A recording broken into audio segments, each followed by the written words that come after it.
Pagkaraan lamang ng 40 minuto noong Marso 2026, ang kalangitan sa gitnang silangan ay nilamon ng isang malaking apoy.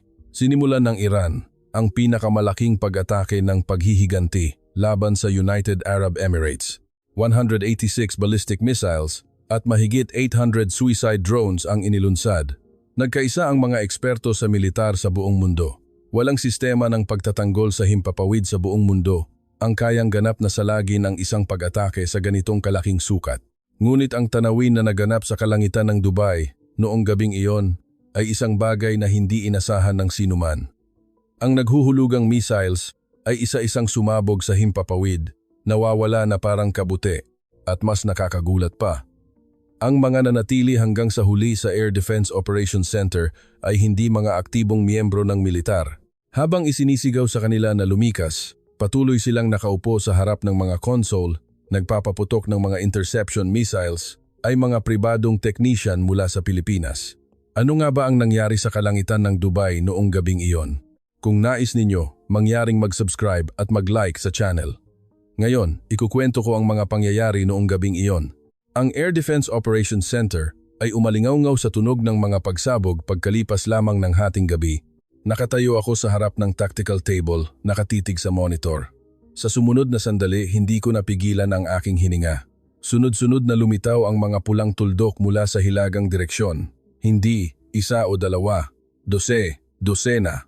Hindi, mas marami pa sa bilang na iyon ang mga target na bumabagsak patungo sa air defense zone.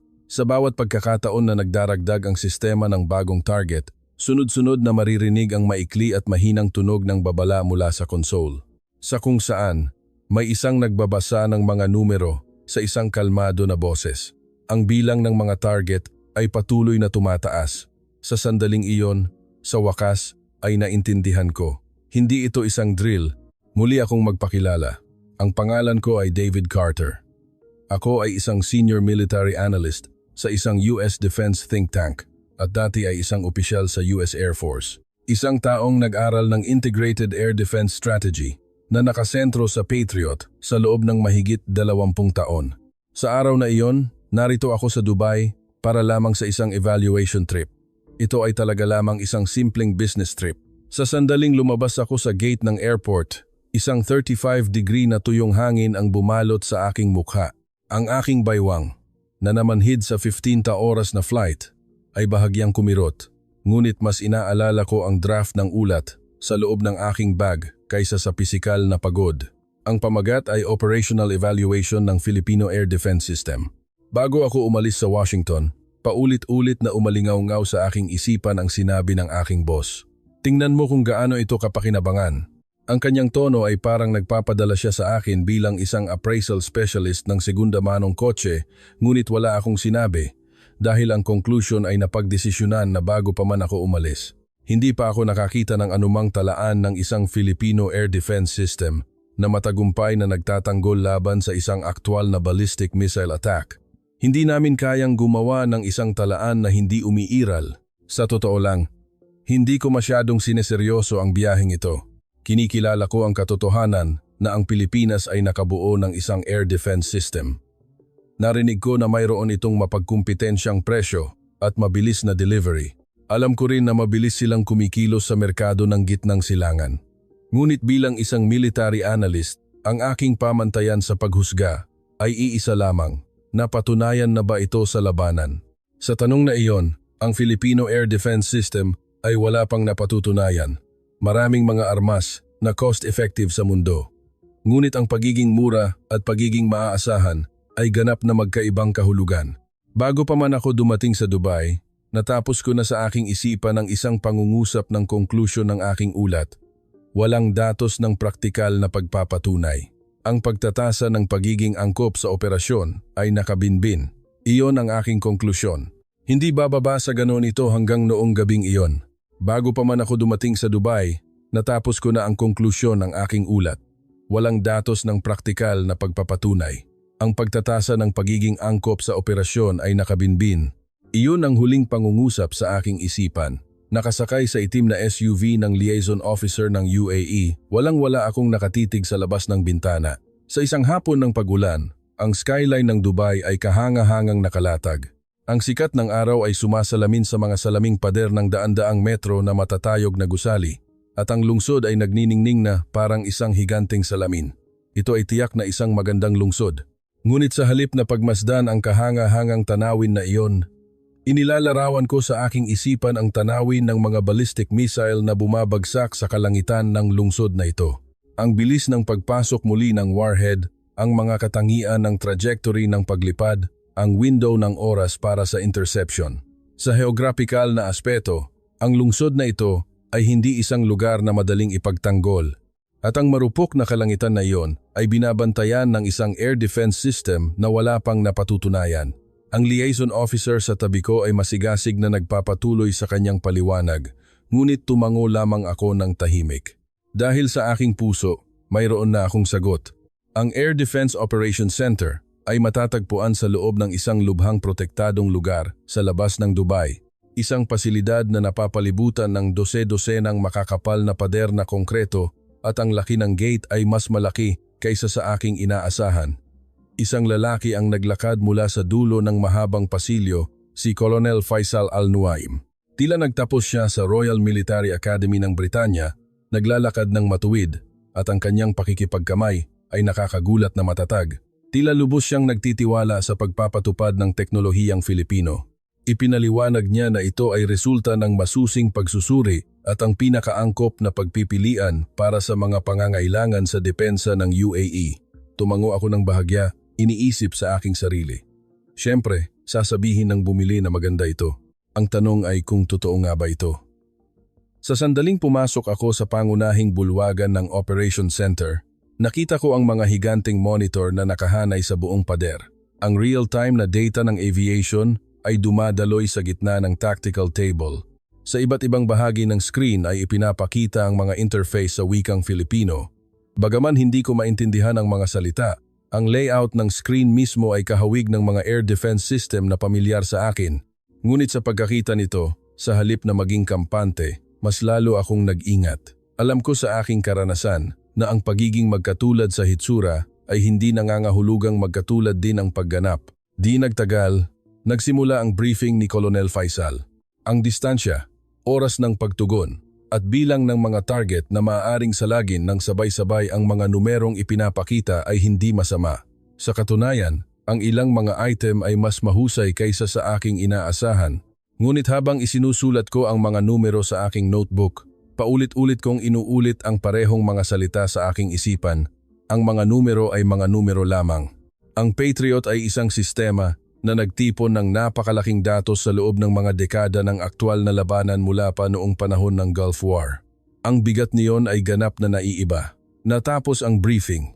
Habang nakaupo ako sa kotse pabalik sa aking tirahan, tahimik kong pinagmamasdan ang gabi. Ang Dubai, na iluminado ng mga neon lights, ay nagpakita ng ibang mukha kumpara sa araw. Ngunit habang pinagmamasdan ko ang tanawin na iyon, tahimik kong pinatibay ang aking konklusyon na ang kalangitan ng lungsod na ito ay hindi pa napatutunayan kung tunay nga itong ligtas. At hanggat walang patunay, ang konklusyon ng aking ulat ay hindi magbabago ng kahit isang salita. Kinabukasan ng umaga, habang nasa kotse papunta sa Operation Center, muling sinuri ko ang mga tala na isinulat ko kagabi. Puno ng mga numero ang pahina. Tunay na, lahat ng ito ay hindi masama. Ngunit habang kinikilala ko ito, may nararamdaman akong hindi komportable. Ang pagiging hindi masama at tunay na mahusay ay hindi magkapareho ng kahulugan. Sa araw na iyon, plano kong suriin ng personal ang sistema. Araw na makakaharap ko ang aktwal na kagamitan, hindi lamang mga dokumento. Marahil ay mawawala ang hindi komportableng pakiramdam na ito. O baka naman mas lumala pa ito. Sa totoo lang, inaasahan kong mangyayari ang huli. Ang pangunahing bulwagan ng Operation Center ay nagpakita ng ganap na ibang anyo sa liwanag ng umaga. Ang mga tauhan ng night shift ay nagpapalit, at ang mga bagong tauhan ay sunod-sunod na umupo sa kanilang mga pwesto. Inakay ako ni Colonel Faisal Al-Nuaim sa harap ng central na control console. Doon ko unang nakita ang interface ng air defense system na ito ng malapitan. Agad kong napansin na malinaw na iba ang disenyo nito sa Patriot. Ang istruktura ng menu, paraan ng pagpapakita ng data, at kahit ang format ng output ng algorithm sa pag-uuri ng banta ay lahat ay hindi pamilyar. Ngunit sa gitna ng pagkalito, nakaramdam ako ng kakaibang emosyon. Hindi lamang ito hindi pamilyar. Ito ay idinisenyo na may ibang pilosopiya. Bakit ito ginawa sa ganitong paraan? Sa unang pagkakataon, nagkaroon ako ng ganitong tanong. Noon, isang lalaki na nakatayo sa tabi ng kolonel ang lumakad pasulong. Nakasuot siya ng madilim na asul na teknikal na jacket, hindi unipormeng militar. Ipinakilala siya ni Colonel Faisal, si Enger. Miguel Santos, ang leader ng Philippine Technical Support Team. Napakikli ng pagbati. Ang pakikipagkamay ay hindi isang mahigpit na pagkakahawak. Pinagmamasdan ko siya. Marahil ay huling bahagi ng 30s. Isang tao na halos walang emosyong mababasa sa kanyang mukha. Hindi siya mukhang kinakabahan o nag-iingat, tahimik lamang siyang tao. Alam ko sa aking karanasan, ang ganitong uri ng tao ang pinakamahirap basahin sa loob. Ipinaliwanag ni Colonel Faisal na ang pagpapakita ng sistema sa araw na iyon ay pangangasiwaan ng koponan ni Enger Santos. Tumango ako ng bahagya, iniisip sa aking sarili. Sa wakas, makikita ko na ang totoo. Nagsimula ang demonstrasyon. Umupo si Enger Santos sa harap ng console. Ang galaw ng kanyang mga kamay ay hindi masyadong mabilis, hindi rin masyadong mabagal, napaka-perpekto. Walang nasasayang na kilos. Isang virtual na target ang nabuo sa screen at ipinakita ang proseso ng pagtukoy ng sistema nito at pag-uuri ng antas ng banta. Tiningnan ko ang aking relo at sinukat ang oras. Halos tumugma ang mga resulta sa mga nakasulat sa dokumentasyon. Sinulat ko sa aking notebook, Control Environment Numbers, praktikal na beripikasyon, ngunit sa parehong oras, mayroon ding kakaibang pakiramdam. Ang lohika ng pag-uuri ay napakaayos. Ito ay ibang paraan kaysa sa Patriot, ngunit hindi ko masasabi na mas masahol ang disenyo na ito. Agad kong binaliwala ang ideyang iyon. Alam kong mabuti na ang pagkakaroon ng magandang disenyo at ang pagiging matatag sa praktikal na sitwasyon ay magkaibang usapin. Direkta kong tinanong si Enger Santos, paano gumagana ang priority judgment algorithm kung sabay-sabay na papasok ang maraming target? Maaari mo bang ipakita sa akin? Walang sinabi si Enger Santos. Iniba niya ang setting at muling inayos ang isang bagong senaryo. Pinili niya ang paraan ng pagpapakita sa screen sa halip na ipaliwanag. Sabay-sabay na lumitaw ang 6 na virtual na target. Automatikong sinuri ng sistema ang bilis, trajectory at antas ng banta at muling inayos ang mga priority. Ang pagproseso ay nakakagulat na mabilis at napakalohikal.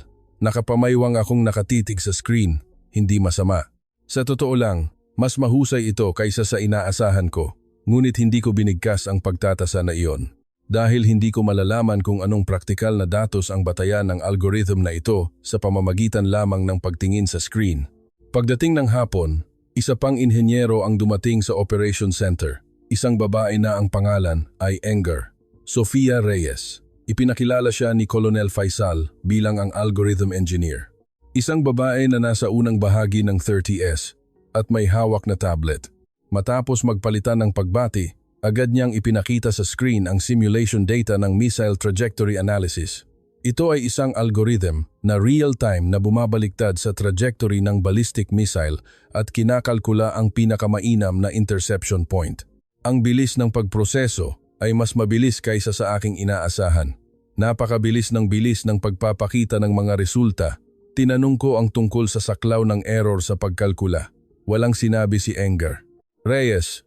Itinuro niya sa akin ang screen ng tablet at ipinakita ang mga numero. Ang mga numerong iyon ay nasa isang mas maliit na saklaw kaysa sa aking inaasahan. Tinitigan ko ang mga numero sa loob ng ilang sandali. Ang maliit na error ay karaniwang isang magandang tanda.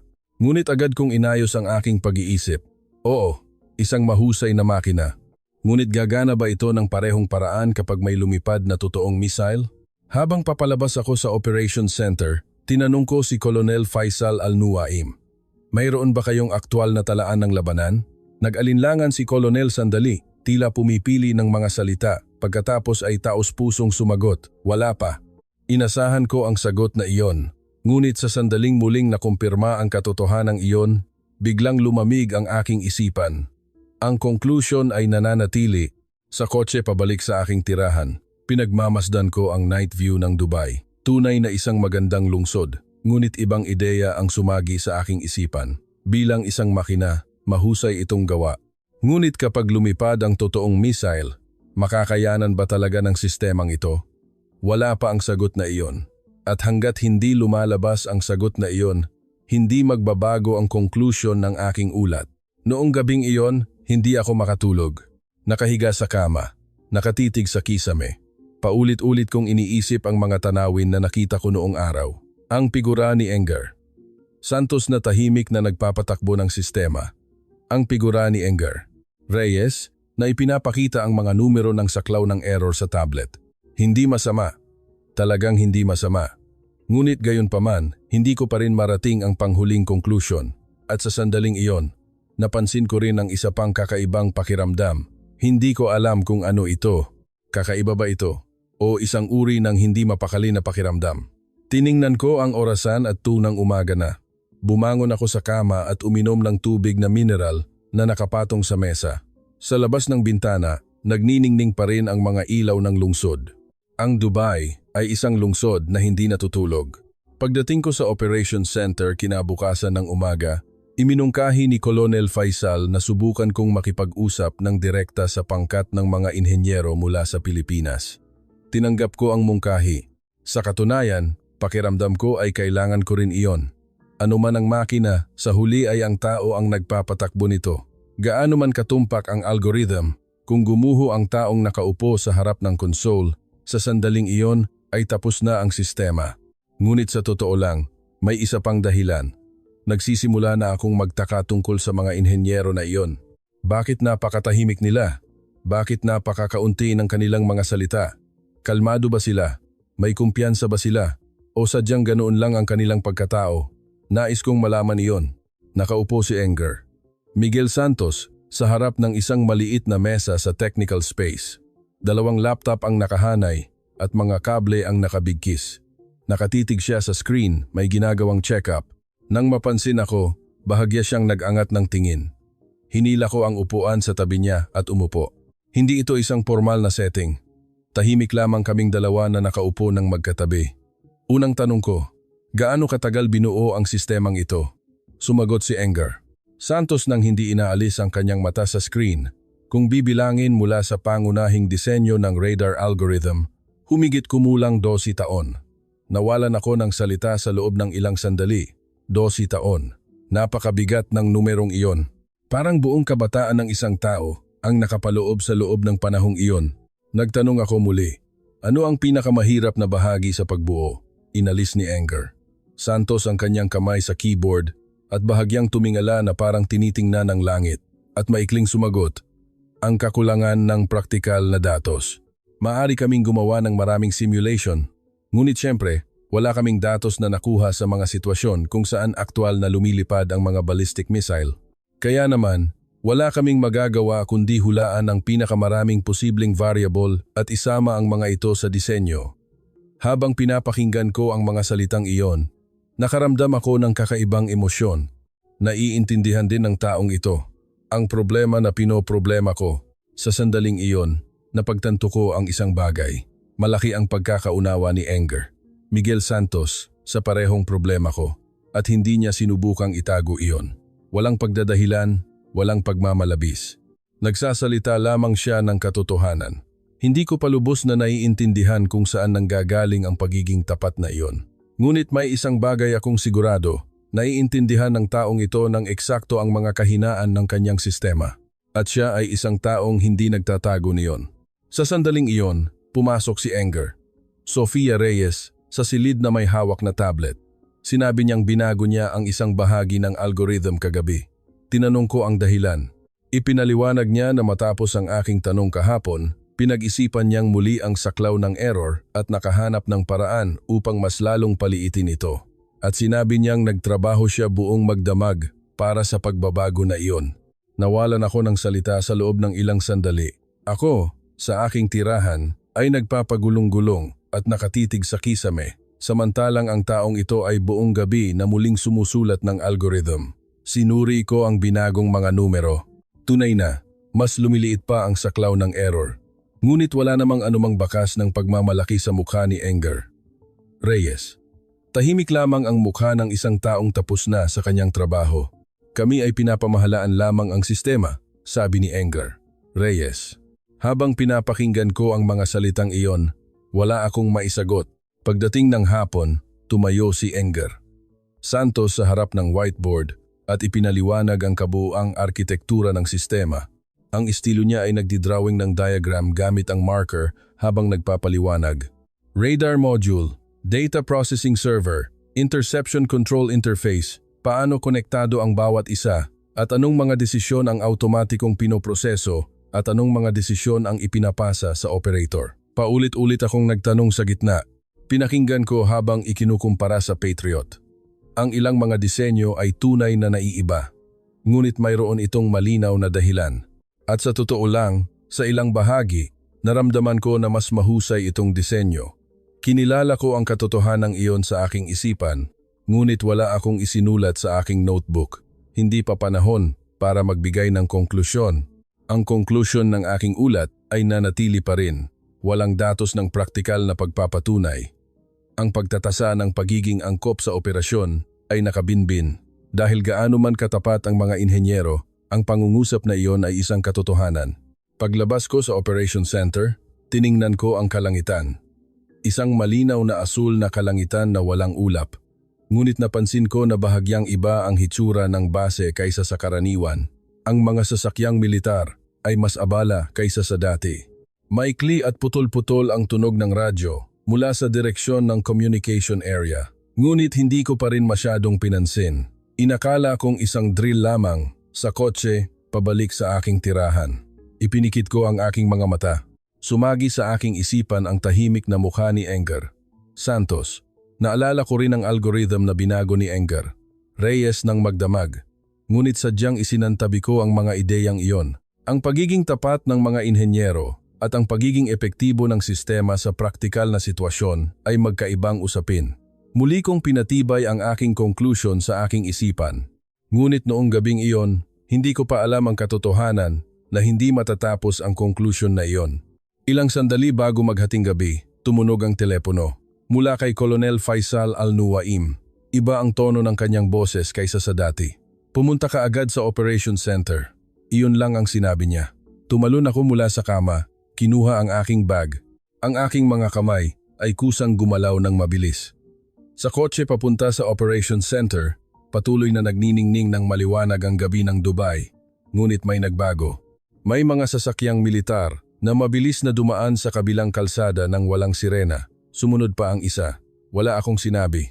Tahimik din ang liaison officer na nagmamaneho. Mabigat at tensyonado ang hangin sa loob ng kotse. Pagdating ko sa pasukan ng Operation Center, naintindihan ko na may nangyayari. Ang mga gwardiya na karaniwang 2 lang ay naging 4 noong gabing iyon. Mas mahigpit din ang security procedures. Pagpasok ko sa loob, ang ingay ng militar ay umaalingaw-ngaw mula sa dulo ng pasilyo. Naglakad ako ng mabilis patungo sa pangunahing bulwagan. Sa sandaling bumukas ang pinto, napahinto ako. Ang lahat ng screen ng monitor ay pula. Ang lahat ng monitor sa pader ay kulay babala. Sa tactical table, ang mga trajectory na bumabagsak mula sa hilaga ay na-update sa real time. Ang mababa at putol-putol na tunog ng alarma ay patuloy na umalingaw-ngaw. Nakatayo si Colonel Faisal Al-Nuaim sa harap ng mesa. Nakaupo na si Enger, Miguel Santos sa console sa tabi. Si Enger, Sofia Reyes, ay may hawak na tablet at sinusuri ang data sa tabi ng monitor. Ang mukha ng dalawa ay eksaktong pareho sa nakita ko kanina. Nakakagulat na kalmado. Sa katunayan, ang kalmado na iyon ay tila hindi natural sa akin. Nang makita ni Colonel Faisal ang aking mukha, maikli siyang nagsabi, "Ito na, isang ulat na may mga ballistic missile na inilunsad patungo sa isang base militar ng US sa gitnang silangan." Sinabi niyang lampas na sa 12 ang mga na-verify na paglulunsad at ang bilang ay patuloy pa ring tumataas. Lumapit ako sa tactical table at tinitigan ang screen. Puno ng pulang tuldok ang screen. Sa simula ay sinubukan kong bilangin. Ngunit dahil patuloy na tumataas ang bilang, sumuko ako sa gitna.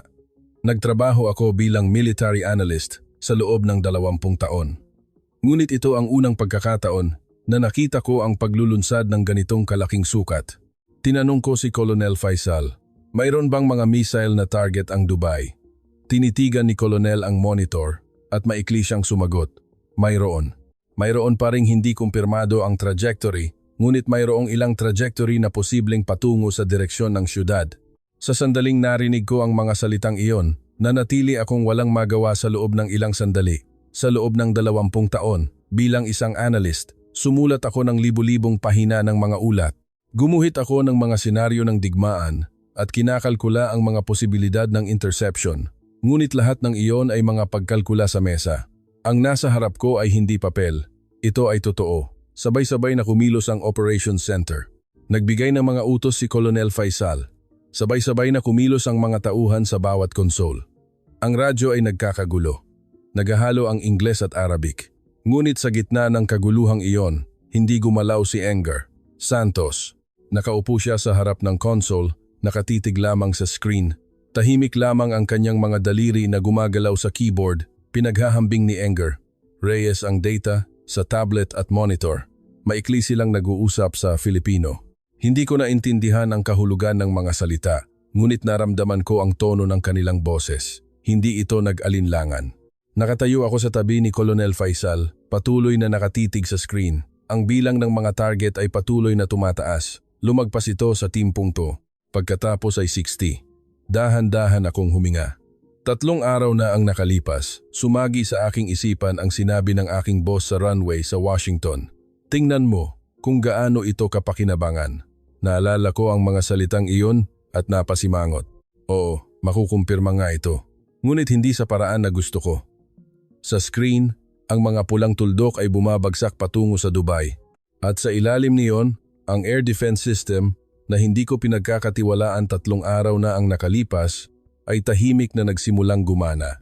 Sa sandaling iyon, may umalingaw-ngaw na matalim at mahabang tunog ng alarma sa kung saan. Lumingon si Colonel Faisal. Walang inaalis ang mata sa console, maikli siyang sinabi ni Enger Santos. Ang bilang ng mga target ay patuloy pang tumataas. Nang marinig ko ang boses na iyon, nakaramdam ako ng malamig na bagay na dumaloy sa aking gulugod. Napakakalmado ng boses niya at nagsimula akong unti-unting maintindihan kung ano ang ibig sabihin ng kalmadong iyon. Ang bilang ng mga target ay lumampas sa 60 at hindi ito huminto. Nagkagulo ang Operations Center. Nagbigay ng mga utos si Colonel Faisal at ang mga operator ng UAE ay sabay-sabay na kumilos sa kani-kanilang console. Naghahalo ang Ingles at Arabic at ang ingay ay umalingaw-ngaw mula sa mga radyo. May isang humawak sa kanyang tenga at mabilis na nag-uulat. May isa pang sumigaw habang itinuturo ang screen. Sa gitna ng kaguluhang iyon, nakatayo ako sa gilid ng tactical table, nakatitig sa screen. Bilang isang analyst, mayroon sana akong dapat gawin. Ngunit sa sandaling iyon, ako ay isang tagamasid lamang. Hindi ito ang aking digmaan. Isa lamang akong tao na dumating para sa pagtatasa. Ngunit habang patuloy kong tinititigan ang screen, unti-unting nagsimulang mag-alinlangan ang ideyang iyon. Ang mga pulang tuldok ay patungo sa siyudad. Sa lugar kung saan natutulog ang mga tao. At sa lungsod na iyon, kasama ako. Ngunit habang patuloy kong tinititigan ang screen, unti-unting nagsimula akong makaramdam ng pagkabalisa. Ang problema ay hindi lamang ang dami ng mga target. Ang mga operator ng UAE ay nag-aalala, hindi nakakagulat. Para sa kanila, na walang karanasan sa aktwal na labanan, ito ang unang pag-atake ng ganitong kalaking sukat. Nakita ko ang mga sandali kung saan humihinto ang kanilang mga kamay sa harap ng console. Habang tinitingnan ang parehong screen, 2 operator ang nagpahayag ng magkaibang paghuhusga. Nagkakalat ang mga desisyon. Bilang isang military analyst, alam kong eksakto kung ano ang ibig sabihin niyon. Gaano man kahusay ang interception system, kung mag-alinlangan ang operational judgment, guguho ang window ng oras para sa interception. Ang ballistic missiles ay hindi maghihintay sa pagkalito ng tao. Ang mga ito ay mga bagay na bumabagsak sa loob ng mga segundo. Inilagay ko ang aking kamay sa tactical table at sumilip sa screen. Ang natitirang oras hanggang sa pinakamabilis na target ay ipinapakita sa gilid ng monitor bilang countdown. Ang mga numero ay mabilis na bumababa. Sa sandaling iyon, tumayo si Enger Miguel Santos mula sa kanyang upuan. Napansin ko ang kanyang paggalaw. Umalis si Enger Santos sa console at lumakad patungo kay Colonel Faisal. May maikling pag-uusap sa pagitan ng dalawa. Bahagya ko lang itong naintindihan sa pamamagitan ng interpreter. Habang nagsasalita si Anger. Santos, nagbago ang ekspresyon ng kolonel. Sandali siyang tumigas, huminto na parang nag-iisip, at pagkatapos ay dahan-dahang bumalik. Habang pinagmamasdan ko ang pagbabago ng ekspresyon na iyon, naramdaman kong may ginagawang mahalagang desisyon ang kolonel. Ito ay isang paghuhusga na wala sa manual.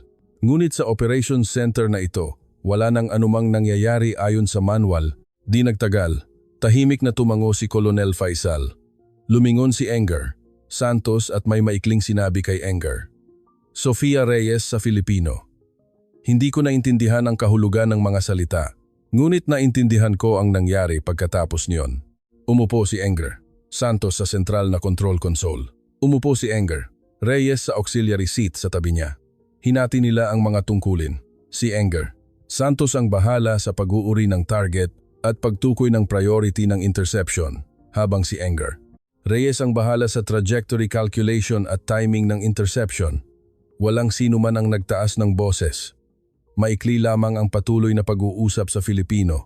Nakatayo ako sa tabi ni Colonel Faisal, pinagmamasdan ang tanawin na iyon. Direkta naming patatakbuhin ang sistemang ito.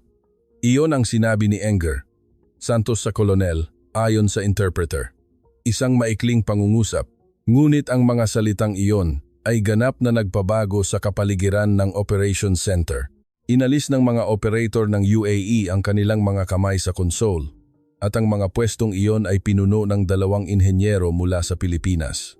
Habang pinagmamasdan ko ang tanawin na iyon, nakaramdam ako ng 2 emosyon ng sabay-sabay. Ito ay isang hindi kapanipaniwala, hindi makatotohanang sitwasyon. Ngunit sa parehong oras, ito ay isang sitwasyon na hindi maiiwasan. Ang mga taong pinakamahusay na nakakaintindi sa sistemang ito ang nagpapatakbo nito. Walang mas simple at makatwirang paliwanag kaysa doon. Sa sandaling iyon, nakaramdam ako ng kakaibang emosyon. Mula sa pananaw ng isang analyst, ito ay ganap na abnormal na sitwasyon. Walang manual na nagsasabi na ang lokal na technical support staff ang mga ngasiwa sa operasyon. Nagulat din ako na pinayagan iyon ni Colonel Faisal. Ngunit sa parehong oras, naramdaman ko rin ang isa pang katotohanan. Sa sandaling ito, sa harap ng console na ito, ang 2 iyon ang pinakamahusay na nakakaintindi sa sistemang ito. Iyon ay isang hindi maikakaila na katotohanan. Pinag-aralan ko ang Patriot sa loob ng 20 taon. Ngunit sa silid na ito, may isang taong mas malalim ang pagkaunawa sa sistemang ipinapakita ngayon sa screen kaysa sa akin. At ang taong iyon ay nakaupo ngayon sa harap ng console. Hindi ko naramdaman na nakakainis o hindi komportable ito. Naramdaman ko lamang na ito ay isang katotohanan. Ang katotohanan ay katotohanan. Sa screen, sunod-sunod na bumabagsak ang mga missile. Mabilis na gumalaw ang mga daliri ni Anger. Santos, isang target ang binigyan ng priority. Susunod na target at pagkatapos ay ang susunod, pinaghahambing ni Anger. Reyes ang tablet at monitor at sunod-sunod na nag-i-input ng mga numero. Ang galaw ng 2 ay hindi kailanman mukhang mabilis. Hindi rin sila mukhang nagmamadali. Ngunit walang nasasayang na galaw sa bawat aksyon. Habang pinagmamasdan ang tanawing iyon, isang salita ang sumagi sa aking isipan, pagsasanay. Ang mga taong ito ay sinanay para sa sandaling ito. At sa parehong oras, napansin ko rin ang isa pang hindi kaaya-ayang katotohanan. 3 araw na ang nakalipas, inakala kong kahinaan nila ang kakulangan ng praktikal na datos. Ngunit sa sandaling ito, ako pala ang walang praktikal na datos. Hindi ko na alam kung paano susuriin ang sitwasyong ito. Hindi na ito isang sitwasyon na maaaring isulat sa isang ulat. Lumapit sa akin si Colonel Faisal Al-Nuaim at mahinang tinanong, "Sa tingin mo ba ay okay na ipaubaya na lang ito sa kanila?" Nakatitig ako sa monitor at nanatili akong tahimik sa loob ng ilang sandali. Kung ito ay isang sagot bilang isang analyst, mayroon na akong desisyon. Isang sistema na hindi na validate sa praktikal na sitwasyon, mga inhenyero na walang praktikal na karanasan. Sa totoo lang, ako ang dapat magbigay ng yellow flag sa sitwasyong ito.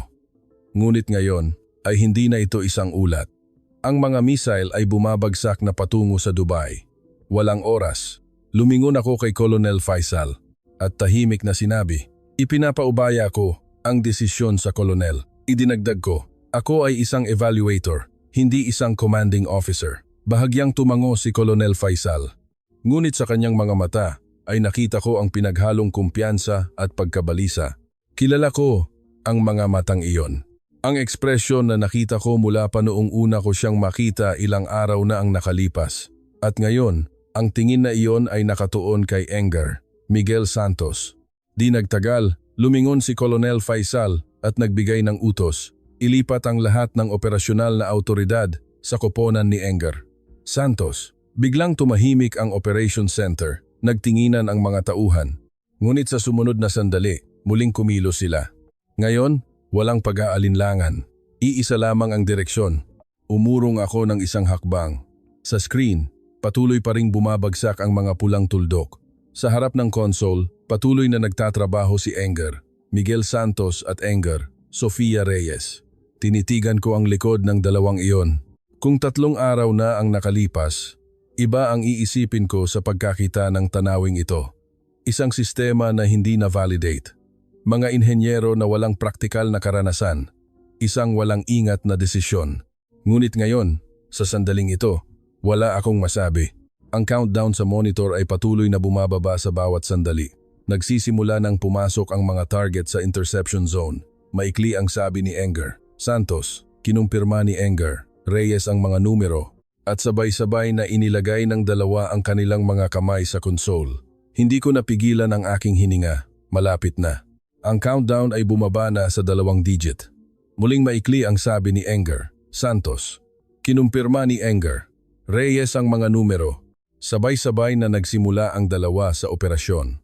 Sa sandaling iyon, tila nawala ang lahat ng tunog sa Operation Center.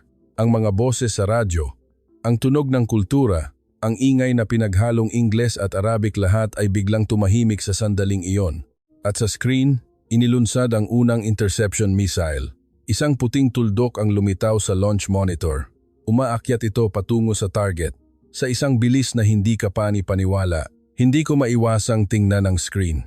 Sa loob ng 20 taon, nakita ko ang daan-daang interception simulation, bilang data, bilang graph, bilang mga numero sa ulat. Ngunit ang nangyayari ngayon sa harap ko ay ganap na naiiba.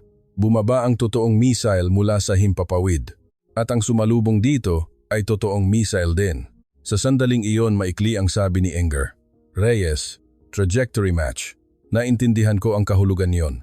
Ibig sabihin, natukoy ng interception missile ang trajectory ng target at ang intersection point. Sa monitor, papalapit ang puting tuldok at pulang tuldok. Lalo pang lumalapit. At tama, isang pulang tuldok ang nawala. Kumurap ito sandali sa monitor at pagkatapos ay nawala. Hindi ako makapagsalita sa loob ng ilang sandali. May isang sumigaw ng maikli sa Operation Center. Si Colonel Faisal. Bahagyang umangat ang kanyang balikat at agad ding bumaba. Ngunit hindi gumalaw si Engar. Santos. Nakatitig lamang siya sa screen dahil ang susunod na target ay bumabagsak na. Nakita ko ang malinaw na pagkakaiba roon. Habang nagbubunyi ang mga tao sa paligid, tinitingnan na ni Engar. Santos ang susunod na target. Ito ang galaw ng isang taong nakakaintindi na walang oras para magsaya. Nagsimula akong maintindihan kung ano ang ibig sabihin ng pagkakaibang iyon. Para sa taong ito, hindi ito ang katapusan ng sandaling ito. Ito ay nasa gitna pa lamang. Hindi lamang isa ang target. Hindi ito isa mula pa sa simula. Sa monitor, mayroon pa ring 12 dosenang pulang tuldok ang natitira. Muling gumalaw ang kamay ni Engar. Santos. Ang pangalawang priority target ay binigyan ng rango. Nagsimula si Engar, Reyes sa pagkalkula. Nakatayo ako sa gilid ng tactical table, pinagmamasdan ang buong screen. Sa aking isipan, muling kumilos ang analytical circuit. Interception success, bilis ng pagbaba ng target, trajectory classification ng natitirang target, tinatayang oras hanggang sa intersection. Napansin ko, sa sandaling ito, hindi na lamang ako isang tagamasid. Pinagpapagulong-gulong ko ang mga numero sa aking isipan. Kung Patriot ito, paano nito haharapin ang sitwasyong ito? Pinaghambing ko ito ng sabay-sabay at kinailangan kong aminin. Ang bilis ng pagproseso na ipinapakita ngayon ng sistemang ito ay mas mabilis kaysa sa anumang numero na alam ko noon. Matagumpay ang pangalawang interception. Matagumpay din ang pangatlo. Tiningnan ko ang aking relo. Sinukat ko ang oras mula sa paglulunsad hanggang sa pagtama. Bahagyang nanginginig ang aking kamay. Ang mga numerong iyon ay halos tumugma sa mga halaga ng performance na nakasaad sa dokumentasyon. Hindi, sa ilang mga kaso, mas mabilis pa ito. Kinuha ko ang aking notebook at huminto. Nakatitig ako sa monitor, hawak ang panulat. Dapat ko bang itala ang sandaling ito bilang mga numero o dapat ko itong panoorin? Hindi ko na alam. Bilang isang analyst, palagi kong isinusulat ang mga numero. Lahat ay ginagawang data. Iyon ang aking trabaho. Ngunit ngayon, sa harap ng screen na ito, hindi ko maigawa ang aking panulat. Sa himpapawid, nagbanggaan ang mga totoong missile at sa kalangitan ng isang lungsod kung saan natutulog ang mga tao. Ang gawaing isulat lamang iyon bilang mga numero ay tila napakakaiba sa akin sa sandaling ito. Sa huli, ibinalik ko ang aking notebook sa aking bulsa, ngunit hindi lang lahat ay maayos. Ito ang ika-4 na target. Inilabas ni Enger.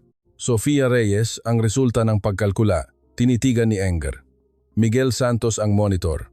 Maikli silang nag-uusap sa Filipino. Hindi ko naintindihan ang kahulugan ng mga salita, ngunit alam kong nagbago ang hangin, hindi regular ang trajectory ng target. Ang missile ay nagmamaneho. Ito ay isang sitwasyon kung saan biglang tumataas ang hirap ng interception ng isang maneuvering ballistic missile. Bilang isang taong nag-analisa ng operasyon ng Patriot, sa loob ng 20 taon, alam ko kung ano ang ibig sabihin yon. Ang pagkalkula ng isang fixed trajectory at ang pagsubaybay sa isang real-time na nagbabagong trajectory ay ganap na magkaibang usapin. Ito ay isang sandali kung saan posibleng malantad ang mga limitasyon ng algorithm. Mabilis na gumalaw ang kamay ni Enger. Reyes. Muling kinakalkula niya. Hindi ko napansin, ngunit umusad ako ng isang hakbang. Lumapit ako sa monitor. Lumiliit ang oras para sa interception. Sa sandaling iyon, sinabi ni Enger, Santos, launch. Isang puting tuldok ang lumitaw sa monitor. Umaakyat ito patungo sa irregular na gumagalaw na target. Hawak ko ang gilid ng mesa. Inaayos ng puting tuldok ang trajectory. Nagbabago ito ng anggulo. Real-time nitong hinahabol ang trajectory. Agad kong naintindihan. Ito ang algorithm ni Enger. Sofia Reyes. Ang algorithm na binago niya ng magdamag ay gumagana ngayon sa screen na ito.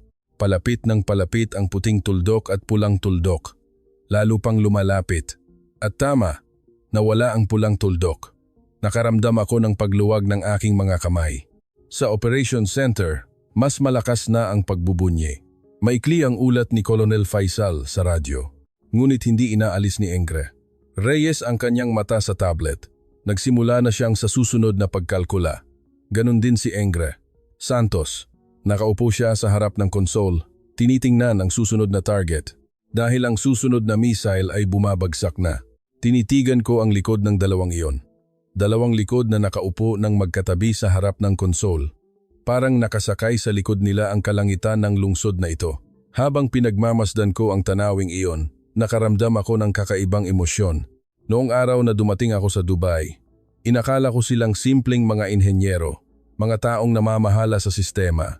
Ngunit ngayon, sa sandaling ito, hindi sila mga inhenyero. Pinoprotektahan nila ang lungsod na ito.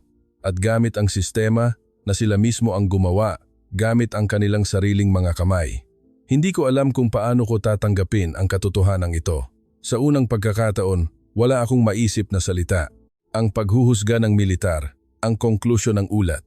Ang mga pamantayan na binuo sa loob ng 10 taon wala akong maisip sa sandaling iyon. Nakatitig lamang ako sa screen.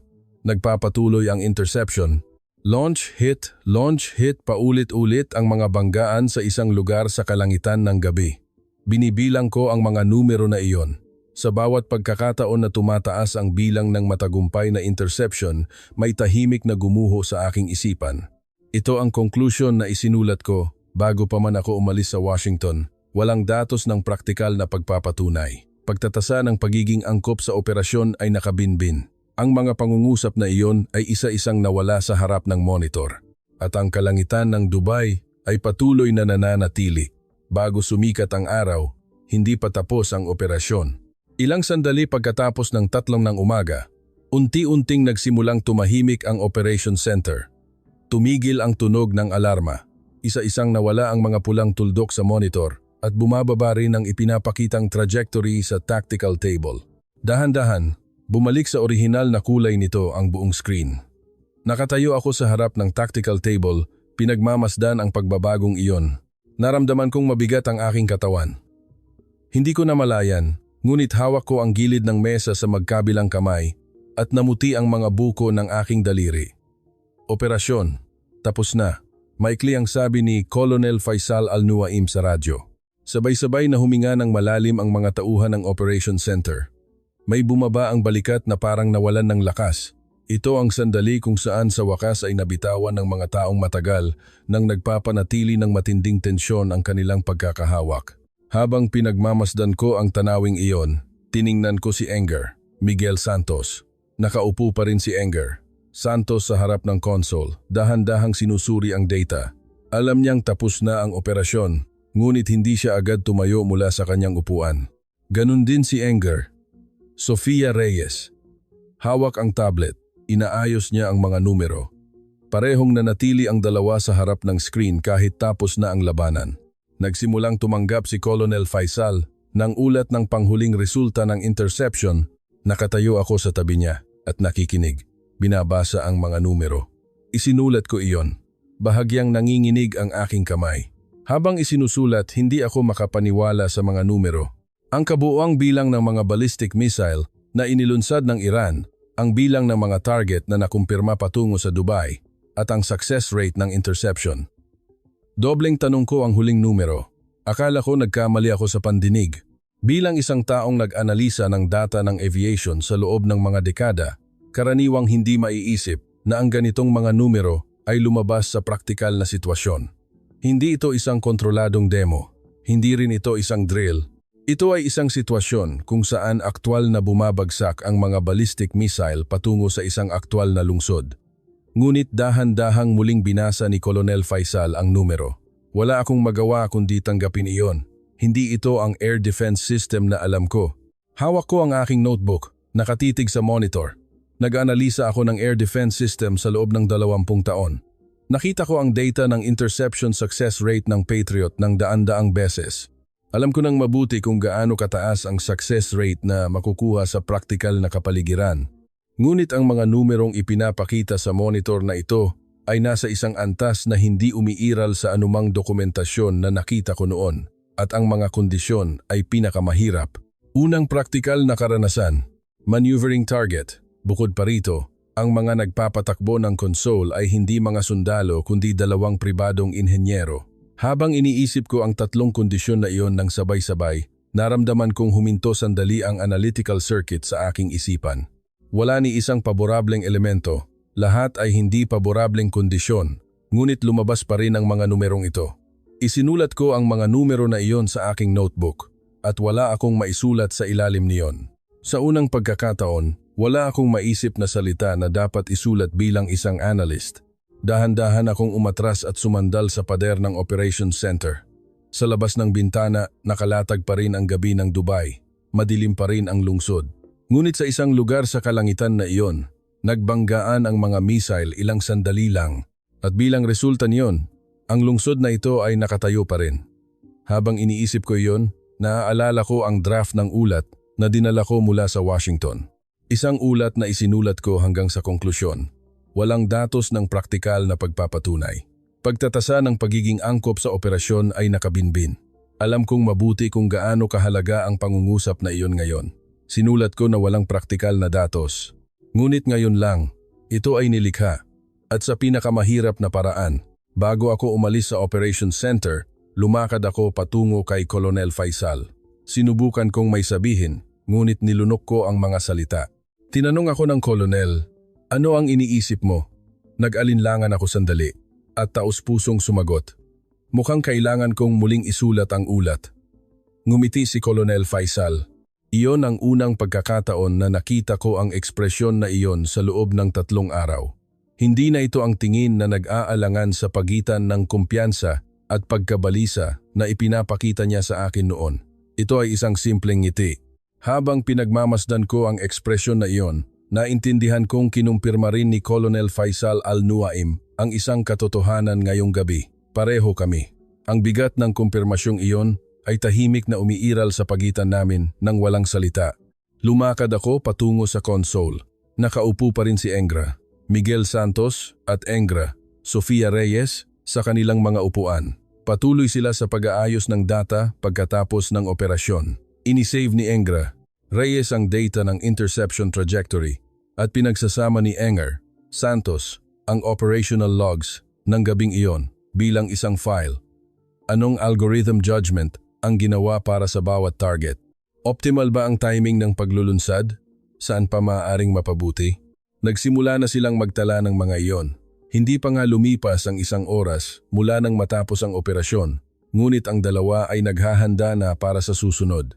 Nakatayo ako sa likod ng dalawa sa loob ng ilang sandali. Pinagmamasdan ang tanawing iyon. Ang mga taong gumawa ng armas ay nanatili sa harap ng armas hanggang sa huli. Nakatayo ako sa tabi ni Engr, Santos, nakatitig sa parehong screen at sinabi, "Nakita ko ang mga numero ngayong gabi, na ito ay nasa antas na hindi ka pani-paniwala." Walang inaalis ang mata sa screen, maikli siyang sumagot si Engr. "Santos, gumana lamang ang sistema ayon sa layunin." Nang marinig ko ang mga salitang iyon, hindi ako makapagsalita sa loob ng ilang sandali. Gumana lamang ayon sa layunin. Ang resulta ng 12 taon ng paggawa ay gumana ayon sa layunin. Iyon lang ang sinabi niya. Naintindihan kong hindi ito pagmamayabang. Hindi rin ito kapakumbabaan. Nagsasabi lamang siya ng katotohanan. Ang taong ito ay nagsasabi lamang ng katotohanan mula simula hanggang sa huli. Prangka niyang sinabi na walang praktikal na datos. At nang aktwal na gumana ang sistema, sinabi niya lamang na ayon sa layunin. Naintindihan ko na kung saan nanggagaling ang pagiging konsistente na iyon. Naniniwala ang taong ito sa bagay na ginawa niya. At ang tiwalang iyon ay binuo sa loob ng 12 taon. Lumabas ako sa Operations Center at tiningnan ang kalangitan. Madilim pa rin ang kalangitan bago sumikat ang araw, ngunit ang silangan ay unti-unting nagsisimulang lumiwanag.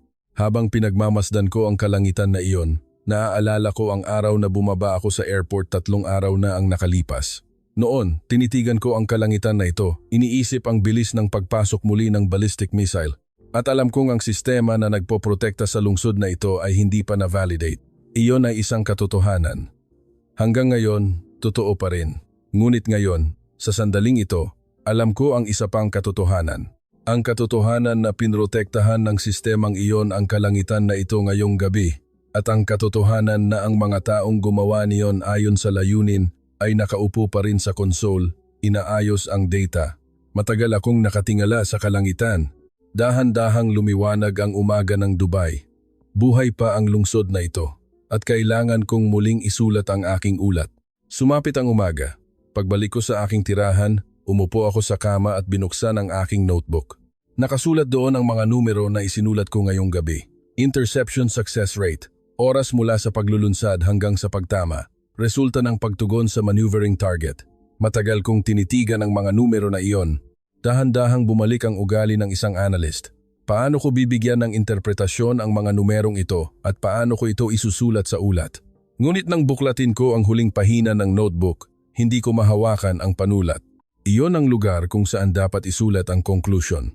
3 araw na ang nakalipas. Ito ang lugar kung saan nakasulat na ang isang pangungusap bago sumakay sa eroplano sa Washington. Sumulat na ako ng isang pangungusap sa espasyo na ito. Walang datos ng praktikal na pagpapatunay. Pagtatasa ng pagiging angkop sa operasyon ay nakabinbin. Higit sa isang conclusion, ito ay isang pangungusap na napagdesisyonan na mula pa sa simula. Ngunit ngayon, may isang linya na nakakawit sa ibabaw ng pangungusap na iyon.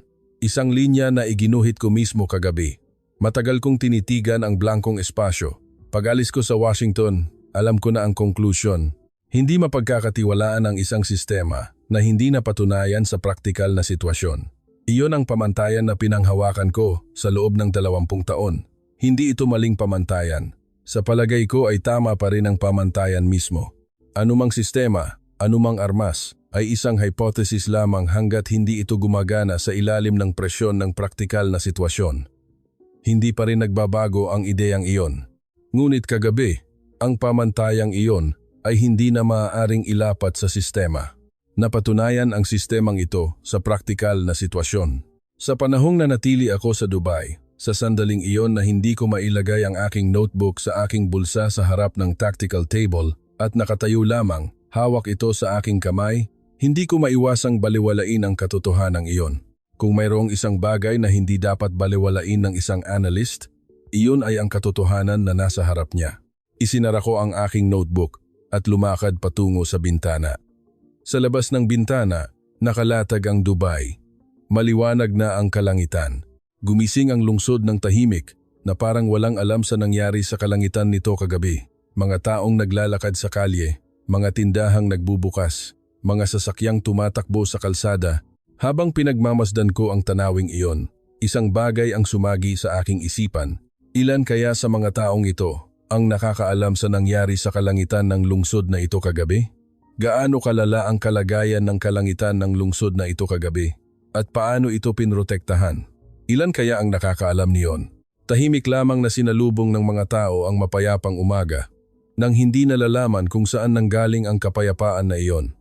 Ngunit alam ko, at ang katotohanan na alam ko ay mas mabigat ang pakiramdam kaysa sa araw na nagsimula akong matuto ng Air Defense System 20 taon na ang nakalipas. Noon, mga numero lamang iyon. Ngayon, iba na. Sa labas ng bintana, may mga tao, kinahapunan. Muli akong nagtungo sa Operation Center para ibigay kay Colonel Faisal Al-Nuaim ang opisyal na ulat ng pagtatasa. Ngunit sa totoo lang, hindi lang iyon ang dahilan. Nais kong muling makita si Engar, Miguel Santos at Engar, Sofia Reyes. Pagpasok ko sa pangunahing bulwagan ng Operation Center, nasa parehong lugar ang dalawa gaya ng kagabi. May bakas pa ng mga camping bed sa sahig. Mukhang hindi sila umalis sa center pagkatapos ng operasyon at nanatili doon buong gabi, sinusuri ni Engar.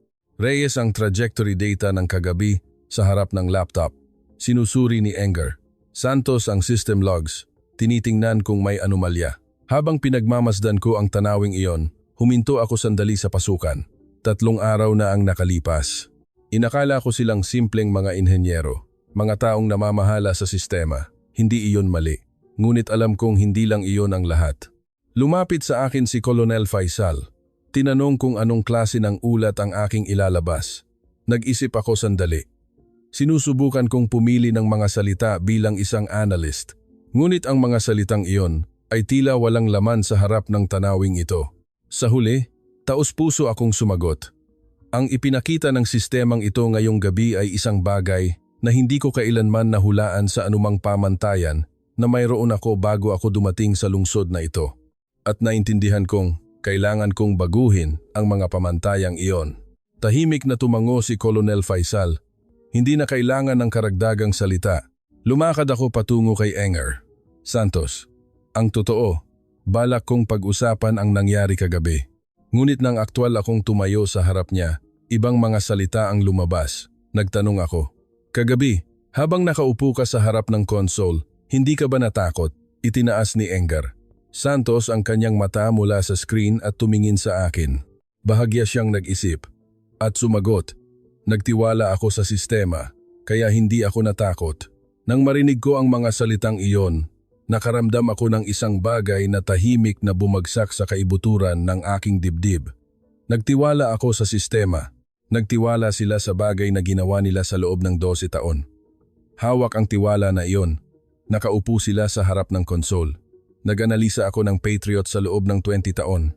Ngunit hindi ko kailanman naisip kung ano ang pakiramdam ng isang taong nagdisenyo ng sistemang iyon habang nakaupo sa harap ng konsol.